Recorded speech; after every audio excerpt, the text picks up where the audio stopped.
Hello friends, welcome to VPS English.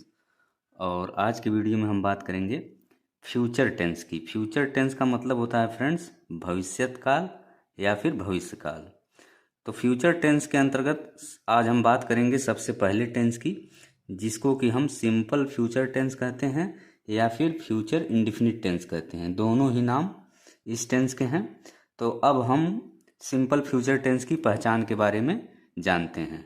Friends, इस tense के वाक्यों में कार्य का होना या करना भविष्यत काल या भविष्य काल में होता है, और इसके साथ ही इस टेंस के वाक्यों के अंत में गा, गी, गे इत्यादि आता है।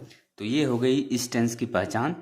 अब हम बात करेंगे सिंपल फ्यूचर टेंस के अंतर्गत अफर्मेटिव सेंटेंसेज की, यानी कि सकारात्मक वाक्यों की। तो सबसे पहले हम लोग अफर्मेटिव सेंटेंसेज के स्ट्रक्चर को जानते हैं।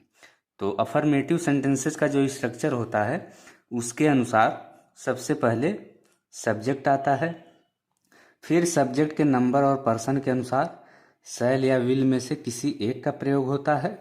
फिर इसके बाद आती है मेन वर्ब की फर्स्ट फॉर्म, और सबसे लास्ट में आता है ऑब्जेक्ट। ये हो गया अफर्मेटिव सेंटेंस का स्ट्रक्चर।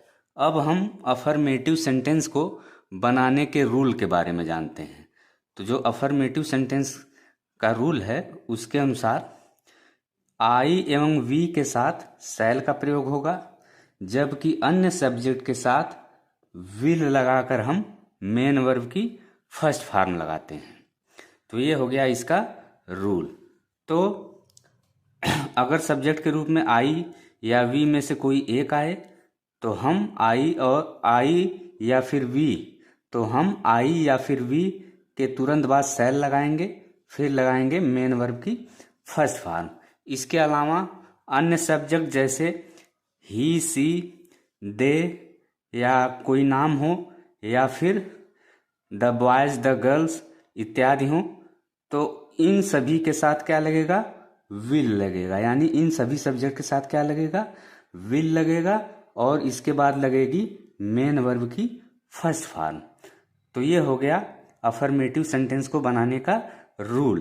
अब हम बात करते हैं कुछ एग्जाम्पल्स की, यानी फ्यूचर इंडेफिनिट टेंस के कुछ एग्जाम्पल्स की हम बात करने जा रहे हैं, या हम सिंपल फ्यूचर टेंस के कुछ एग्जाम्पल्स की बात करेंगे। तो एग्जाम्पल नंबर 1 क्या है? मैं एक पत्र लिखूंगा। तो इस सेंटेंस में लास्ट में गा आया है। इससे स्पष्ट हो रहा है कि ये सेंटेंस हमारा किसका है? सिंपल फ्यूचर टेंस का है। और इसके साथ ही इस सेंटेंस में सब्जेक्ट के रूप में मैं यानी आई आया है। तो सबसे पहले हम आई लिखेंगे, जैसा कि मैंने रूल में बताया कि अगर सब्जेक्ट के रूप में आई या वी में से कोई एक आए तो हम आई या वी के तुरंत बाद शैल का प्रयोग करेंगे। तो ये हो गया आई शैल। अब हम क्या लगाएंगे? मेन वर्ब खोजेंगे। तो मेन वर्ब यहाँ पे है लिखूंगा। लिखूंगा की इंग्लिश होती है राइट। तो ये हो गया राइट, जो कि मेन वर्ब की फर्स्ट फॉर्म है। तो इस तरह से ये हो गया आई शैल राइट, यानी मैं लिखूंगा। तो मैं क्या लिखूंगा? तो मैं क्या लिखूंगा? एक पत्र लिखूंगा। एक पत्र की इंग्लिश हो जाएगी ए लेटर। तो इस तरह से पूरा वाक्य तैयार हो गया। अब हम बात करेंगे एग्जाम्पल नंबर 2 की। हम कल लखनऊ जाएंगे। तो इस सेंटेंस के भी लास्ट में गे है, तो स्पष्ट है कि यह सेंटेंस भी सिंपल फ्यूचर टेंस का है। तो इस सेंटेंस में सब्जेक्ट के रूप में कौन आया है? इसमें सब्जेक्ट के रूप में आया है हम या फिर वी। वी के तुरंत बाद हम शैल का प्रयोग करेंगे। तो ये हो गया वी शैल। अब यहाँ पे इस सेंटेंस में मेन वर्ब क्या है? जाएंगे। जाएंगे की इंग्लिश क्या होगी? गो। गो क्या है? मेन वर्ब का फर्स्ट फॉर्म है। तो ये हो गया वी शैल गो। हम जाएंगे। हम कहाँ जाएंगे? टू लखनऊ। लखनऊ जाएंगे। तो यहाँ पे गो के तुरंत बाद हम प्रीपोजिशन टू का प्रयोग करेंगे। फिर इसके बाद आएगा लखनऊ, जो कि क्या है? ऑब्जेक्ट है। और लखनऊ हम कब जाएंगे? तो हम कब जाएंगे लखनऊ? कल जाएंगे। तो यहाँ पे आने वाले कल की बात की गई है। तो आने वाले कल की इंग्लिश होती है टुमारो, जो कि सबसे लास्ट में लिखा जाएगा।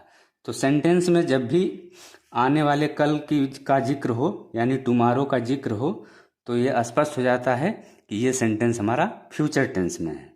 तो अब हम बात करेंगे एग्जाम्पल नंबर 3 की। तो एग्जाम्पल नंबर 3 क्या है? तुम एक किताब पढ़ोगे। तो यहाँ पे सब्जेक्ट के रूप में तुम यानी यू आया है। यू के साथ किसका प्रयोग होगा? विल का प्रयोग होगा। क्यों होगा? क्योंकि शैल का प्रयोग केवल आई और वी के साथ होता है। अगर सब्जेक्ट के रूप में आई और वी आए तब हम शैल लगाते हैं, अन्यथा कोई भी सब्जेक्ट हो उन सब के साथ हम विल का प्रयोग करेंगे। तो ये हो गया ये हो गया यू विल। अब यहाँ पे मेन वर्ब क्या है? पढ़ोगे। तो पढ़ोगे की इंग्लिश रीड, जो कि मेन वर्ब की फर्स्ट फॉर्म है। तो ये हो गया यू विल रीड। तुम पढ़ोगे। तुम क्या पढ़ोगे? आंसर मिला ए बुक, यानी एक किताब पढ़ोगे। एक किताब की इंग्लिश हो जाएगी ए बुक। अब हम बात करेंगे एग्जाम्पल नंबर 4 की। वे कल हॉकी का मैच खेलेंगे। तो यहाँ पे सब्जेक्ट के रूप में वे यानी कि दे आया है। तो दे के तुरंत बाद हम विल लगाएंगे। विल के बाद हम क्या लगाएंगे? मेन वर्ब लगाएंगे। तो मेन वर्ब यहाँ पे क्या है? खेलेंगे। खेलेंगे की इंग्लिश होगी प्ले। तो ये हो गया दे विल प्ले। प्ले क्या है? मेन वर्ब की फर्स्ट फॉर्म है।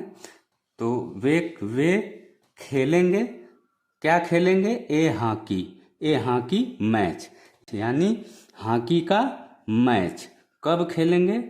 टुमारो, यानी आने वाले कल में खेलेंगे। ये हो गया पूरा सेंटेंस।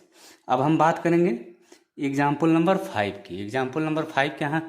एग्जाम्पल नंबर 5 क्या है? राम एक घड़ी खरीदेगा। तो यहाँ पे सब्जेक्ट के रूप में क्या आया फ्रेंड्स?